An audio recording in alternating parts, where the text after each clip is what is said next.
question is asking if I have plants that did not originate here, and if you need soil from where the plant originated. No, you don't really.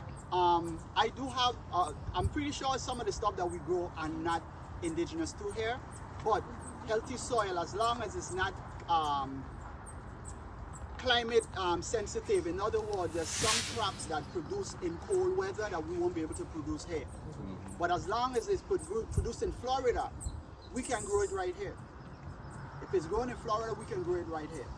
We have apples. Some farmers have apples, oranges. So these things can grow here. Yeah, so USDA has USDA hardiness zones, plant hardiness zones. So every time you buy a seed, if you look in the back, it will tell you this plant should grow in this hardiness area. And you know, like he's saying, if it's growing on a tropical or subtropical, you can probably grow it here. So you wouldn't be able to grow something that's from Canada over here because that plant is used to that particular weather. I want to go back to the question about native plants. I think that was a really good question, and it's a concept that most of us don't really understand. Because when you think native, that's something that was not introduced here by man. And there are a number of plants here that are actually edible, that we don't use or underutilize, that can be looked into. There are a couple of weeds that are edible.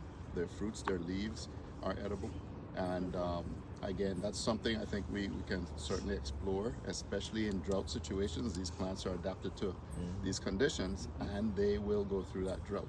You know, so that was an excellent question and an excellent point for you guys. There was one thing that I failed to mention. We had a drought. The rains came in. Stuff started to regrow. And then something hit us hard that tore us down for a moment again. Hurricane. No. Pestilence. We had worms, caterpillars. When you started seeing all these butterflies, butterflies are farmer nightmare. The only butterfly you don't have to worry about is a monarch butterfly. We grew up calling them the daisy butterfly. Their host plant is a milkweed. But all the other butterflies, their host is the other plant. Pumpkin, cucumbers, melons, collard greens, kale, everything, including mustard green, which are hot. They're pungent, including mustard greens.